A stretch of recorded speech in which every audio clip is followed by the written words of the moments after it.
اس میں جو ہماری 40 لاکھ نچلے غریب خاندان ہیں ان کے لیے ہم 4 چیزیں کرنے لگے ہیں. سب سے پہلے ان کو قرضے، سود کے بغیر ان کو قرضے دیں گے. ہر غریب خاندان میں، یہ 40 لاکھ غریب خاندان ہیں سب سے نیچے، ہر غریب خاندان کو ان میں سے ایک فرد کو سود کے بغیر قرضہ. اس کے بعد ایک فرد کو ٹیکنیکل ایجوکیشن تاکہ وہ ہنر سیکھ سکے. ہیلتھ کارڈ، ہیلتھ انشورنس، یعنی کہ ایک غریب گھر میں، وہ تو ہم پنجاب میں پختونخوا میں تو وہ کر چکے ہیں، پنجاب میں انشاءاللہ سال کے اینڈ تک سب کو ہیلتھ کارڈ مل جائے گا، ہیلتھ انشورنس.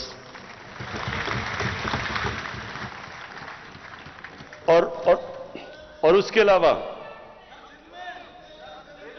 ہاں لیکن میں عرض کر دوں، یہ صوبے خود کر رہے ہیں، یہ ہم سینٹر سے نہیں کر رہے.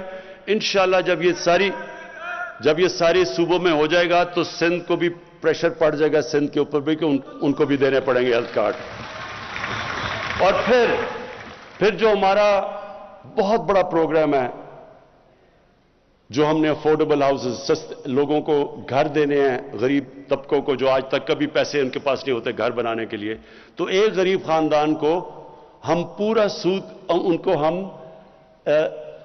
وہ قرضے دیں گے. یعنی جس طرح کہ اگر انہوں نے مہینے کا کرایہ دینا ہے، وہ کرایہ کی جگہ وہ قسط ہو جائے گی اور ان کا گھر اپنا ہو جائے گا.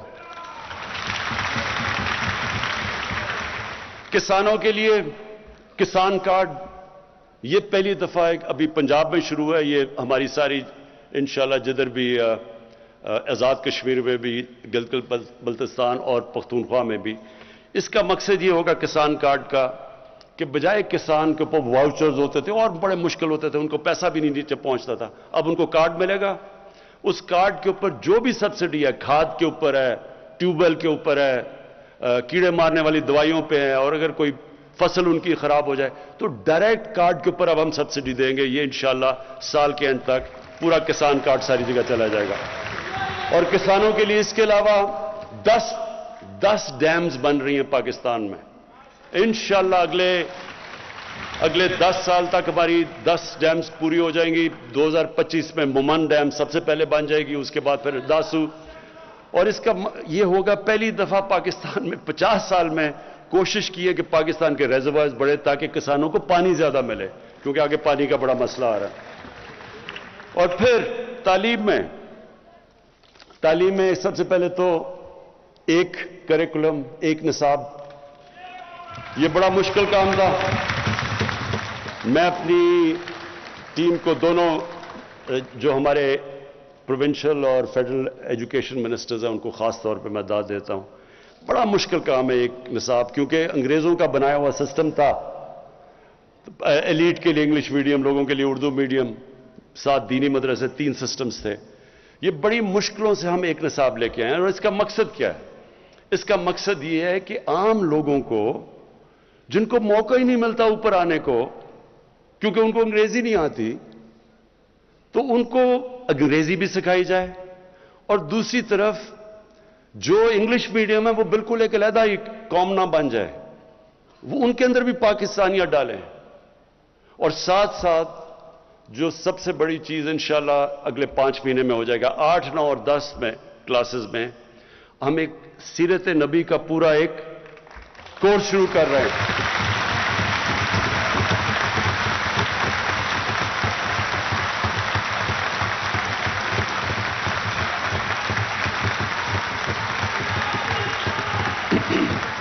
یہ اس لیے ضروری، یہ میں اس لیے سمجھتا ہوں کہ آج جتنا یہ ضروری ہے، کبھی مسلمانوں کی تاریخ میں کبھی یہ ضروری نہیں تھا. ضروری تو خیر ہمیشہ تھا، جس طرح میں نے شروع میں کہا کہ کوئی اس قرآن میں جب انہوں نے ان کو رول ماڈل بنا دیا ہماری بہتری کے لیے، جو ان کو فالو کرے گا وہ اوپر چلا جائے گا. جو مدینہ کی ریاست کے اصولوں پہ قوم کھڑی ہوگی وہ اوپر چلی جائے گی. یہ تو اللہ نے اس لیے ہمیں ان کی سنت پہ چلنے کو کہا ہے. لیکن مجھے احساس ہوا کہ ہمارے بچوں کو سمجھ ہی نہیں ہے، نہ قرآن پڑھ لیتے ہیں لیکن قرآن کی ان کو سمجھ نہیں ہے. لیکن ان کی زندگی وہ آسان ہے بچوں کے لیے سمجھنا, وہ تو ایک تاریخ کا حصہ ہے, اور اس سے کیریکٹر بلڈنگ ہو. میں پھر سے کہتا ہوں, جب میں نے جو چیزیں آج کل دیکھ رہا ہوں, یہ موبائل فون کے بڑے فائدے ہیں, ٹیکنالوجی ہے, بچے کئی چیزیں اب سیکھ جاتے ہیں, نالج وہ مل جاتی ہے جو کبھی پہلے نہیں تھی. لیکن اس کے ایک نیگیٹو سائیڈ ہے. بچوں کو وہ مٹیریل اب موبائل فون پہ مل رہا ہے کہ ان کے لیے ہینڈل کرنا آسان نہیں ہے, اور اس کے بڑے اثرات آ رہے ہیں ہماری سوسائٹی کے اوپر. میں جب سے آیا ہوں, میں نے جب آئی جی سے ملتا ہوں اور ان سے میں پوچھتا ہوں کہ کرائم کے مجھے بتائیں کہ کون کون سی کرائم بڑھ رہی ہے. سب سے تیزی سے کرائم بڑھ رہی ہے پاکستان میں سیکس کی کرائم, بچوں سے زیادتیاں, ریپ, یہ بڑی تیزی سے بڑھ رہی ہے. اور پھر جو میں نے یہ جو مینار پاکستان میں دیکھا, یہ ہم سب کے لیے, یہ ہم ساری قوم کے لیے اس سے زیادہ شرمناک چیز نہیں ہو سکتی. تو اس لیے اور بھی ضروری ہے آج کہ ہم اپنے بچوں کی تربیت کریں, ان کی کیریکٹر بلڈنگ کریں, ان کو ٹیکنالوجی بھی سکھائیں, لیکن ان کے کیریکٹر ان کو بتائیں تو صحیح کہ انسان ہوتا کیا ہے. انسان صرف روبوٹ نہیں ہے جو صرف ٹیکنالوجی پہ چلتا ہے. انسان میں انسانیت تب آتی ہے جب اس کو پتا تو چلے کہ میں اچھے برے کی تمیز کیا ہے, میں دنیا میں کس لیے آیا ہوں, میرا حساب لیا جائے گا. انسان میں ایمان آتا ہے یہ نہیں آتا, یہ تو اللہ کا فیصلہ ہے. لیکن ہمارا کام ہے ان کو تربیت دینا, اپنے بچوں کو ان کو ایک قسم کے ان کو ہتھیار دینا تربیت سے, تاکہ وہ مقابلہ کر سکیں کہ یہ بالکل ایک نئی قسم کی ان کے لیے انفارمیشن آ رہی ہے. یہ بہت ضروری ہے, کیونکہ اگر اس وقت میں جو ابھی ابرار نے بالکل ٹھیک بات کی کہ جس طرح کی اس وقت انفارمیشن آ رہی ہے, یہ بالکل ہمارے دین سے بھی بچوں کو دور لے کے جا رہی ہے, ہمارے کلچر سے, ہماری پاکستانیت سے.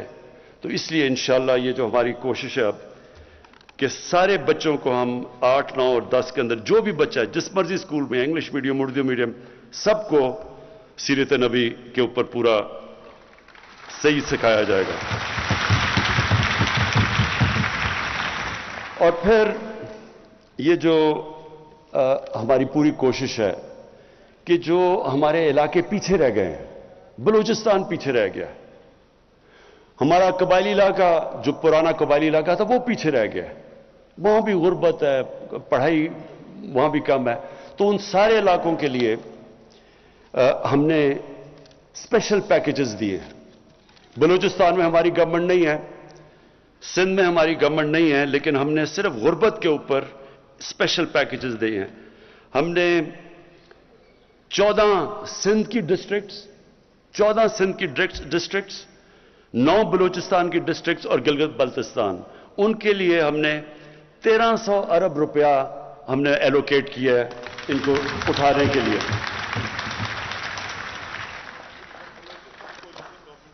ہاں اچھا, بلوچستان میں ہماری کولیشن گورنمنٹ ہے. اچھا, اب میں آخری چیز پہ آ رہا ہوں, اور یہ بڑا ضروری ہے آپ سب کے لیے کہ دیکھیں, میں پاکستان کی پہلی چپ کر کے سنیں پاکستان کی پہلی جنریشن ہوں. میرے ماں باپ ایک غلام ہندوستان میں پیدا ہوئے تھے.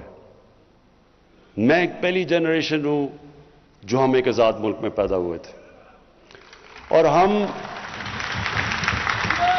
جب ہم بڑے ہو رہے تھے تو مجھے اپنے ماں باپ کی ہمیشہ یہ بات یاد رہی کہ تم کتنے خوش قسمت ہو کہ تم ایک آزاد ملک میں پیدا ہوئے. ہمیشہ ماں باپ نے مجھے یہ بتایا. اور مجھے بدقسمتی سے ہمارا جو راستہ ملک کا, ایک ہمارا بہت عظیم قائد اعظم ہمارے لیڈر تھے, میں ہمیشہ کہتا ہوں کہ غلام ہندوستان میں ایک آزاد ذہن تھا قائد اعظم, لیکن جو ہمارا جو ملک کا جو راستہ تھا ایک خوددار قوم بننے کا, بدقسمتی سے ایسی ملک میں لیڈرشپ آئی جنہوں نے دوسروں کے سامنے ہاتھ بھی پھیلا دیے, کبھی یہی نہیں سوچا کہ ہماری اپنی طاقت کیا ہے, کبھی کوشش نہیں کی اپنے پیر پہ کھڑے ہونے کی. جب بھی ایک آدمی، ایک انسان اللہ نے ہمیں بنایا ایسا ہے کہ جب ہم اپنے کوئی وساکیاں پکڑ لیتے ہیں یا کسی کے اوپر ڈپینڈ کرتے ہیں تو ہم اپنی طاقت نہیں پہچانتے. مولانا رومی نے ایک دفعہ کہا کہ جب تمہیں اللہ نے پر دیے ہیں چونٹیوں کی طرح زمین پہ کیوں رینگ رہے ہو؟ جب ہم اپنی طاقت ہی نہیں پہچانتے اور ہم لوگوں کے سامنے ہاتھ پھیلا دیتے ہیں، ہم اپنی عزت اور وقار کھو بیٹھتے ہیں. کبھی کوئی انسان کسی دوسرے انسان کی عزت نہیں کرتا جو دوسرے انسان کے سامنے ہاتھ پھیلاتا ہے. اور میں یہ 3 سالوں کے اندر جو سب سے مشکل مجھے چیز لگی وہ یہ کہ ہمارے ملک کے معاشی حالات اتنے برے تھے کہ مجھے دوسرے ملکوں کے سامنے ان کے پاس جا کے مانگنا پڑا، قرضے مانگنے پڑے. اور میں آپ کو یقین دلاتا ہوں یہ سب سے مشکل چیز ہے، کیونکہ جو مرضی آپ کر لیں، جی میرا دوست ہے، آپ دوست تو چھوڑیں، آپ اپنے ماں باپ سے بھی تیسری دفعہ پیسے مانگنے جائیں تو دیکھیں ماں باپ بھی تھوڑے بدل جاتے ہیں آپ کی طرف، آپ کے بھائی بہن بدل جاتے ہیں. یہ اللہ کے سامنے ہاتھ پھیلاؤ، اللہ خوش ہوتا ہے آپ سے. انسانوں کے سامنے ہاتھ پھیلاؤ، وہ آپ نیچے گر جاتے ہیں اس کے سامنے. اس لیے ہم نے یہ بڑا غلط راستہ یہ جو چنا، اس کی وجہ سے ہم نے کبھی کوشش ہی نہیں کی اپنا پوٹینشل کہ کتنا عظیم، کتنا بڑا تحفہ دیا اللہ نے. ہر قسم کی چیز ہے پاکستان میں. میں آپ کو یہ بتا دوں، جس شعبے میں ہم ایگریکلچر پہ، اپنی زراعت پہ زور ڈالیں گے اس پہ پاکستان اٹھ سکتا ہے. اس کے اوپر بھی کبھی توجہ نہیں دی. اس ملک میں جتنے منرلز دیے ہیں، جو معدنیات ہیں، اس کے اوپر بھی کبھی توجہ نہیں دی، کیونکہ صرف باہر ہاتھ پھیلائے ہوئے کہ ایڈ آتی رہے یا ہم امپورٹ کرتے رہیں. سوچا ہی نہیں کہ اس ملک میں کیا کیا ہے اللہ. جو ٹورزم ہے، میں آپ کو صرف بتاؤں کیونکہ میں دنیا میں پھرا ہوں، ٹورزم میں صرف پاکستان اتنا پیسہ بنا سکتا ہے کہ وہ اپنے قرضے اتار سکتا ہے، صرف ٹورزم پہ. کبھی کسی نے توجہ ہی نہیں دی کیونکہ چھٹیاں ان کی لندن میں تھی. کسی کو کیا پتا کہ یہاں پاکستان میں کیا پوٹینشل ہے. انڈسٹری کے اندر پاکستان کی انڈسٹری اٹھ رہی تھی، نیشنلائز کر کے ہم نے اپنی انڈسٹری ساری تباہ کر دی 70s میں.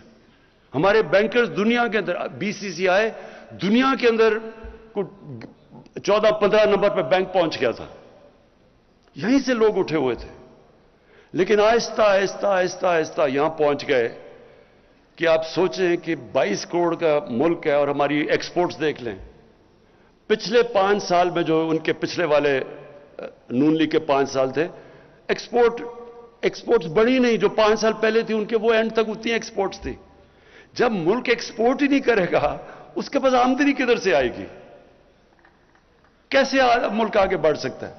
اور اس ملک میں کوشش ہی نہیں کی گئی انڈسٹریلائز کرنے کی. ڈی انڈسٹریل، ابھی جو آپ نے پیچھے دیکھا ہوگا کہ فیصل آباد میں لوگوں نے اپنی ٹیکسٹائل ملز کو چینج کر کے ہاؤسنگ سوسائٹی بنانی شروع کر دی.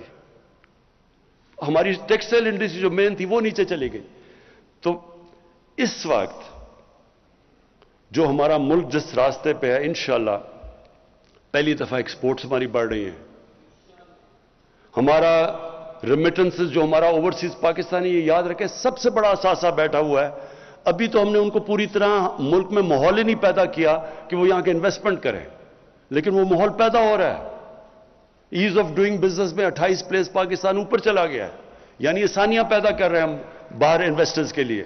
تو انشاءاللہ، اور بزنس کانفیڈنس ابھی صرف جو اوورسیز پاکستانی چیمبر نے جو سروے کیا ہے، پاکستان میں تقریباً 100%، 108% ایک سال کے اندر بزنس کانفیڈنس اوپر گیا ہے، کہ یعنی کہ پاکستان کے حالات بزنس کے لیے بہتر ہو گئے. تو میں آپ بات کرنا چاہتا ہوں، دیکھیں اس ملک کو ہم نے اپنے پیر پہ کھڑا کرنا ہے. ہم نے جو فیصلہ کیا، جب ہم نے کہا کہ ہم کوئی اپنے ملک کو استعمال آگے سے نہیں ہونے دیں گے. پہلے ہم نے امریکہ کے ساتھ شامل ہوئے، ہم ان کے فرنٹ لائن سٹیٹ بنے، افغانستان میں جہاد لڑی.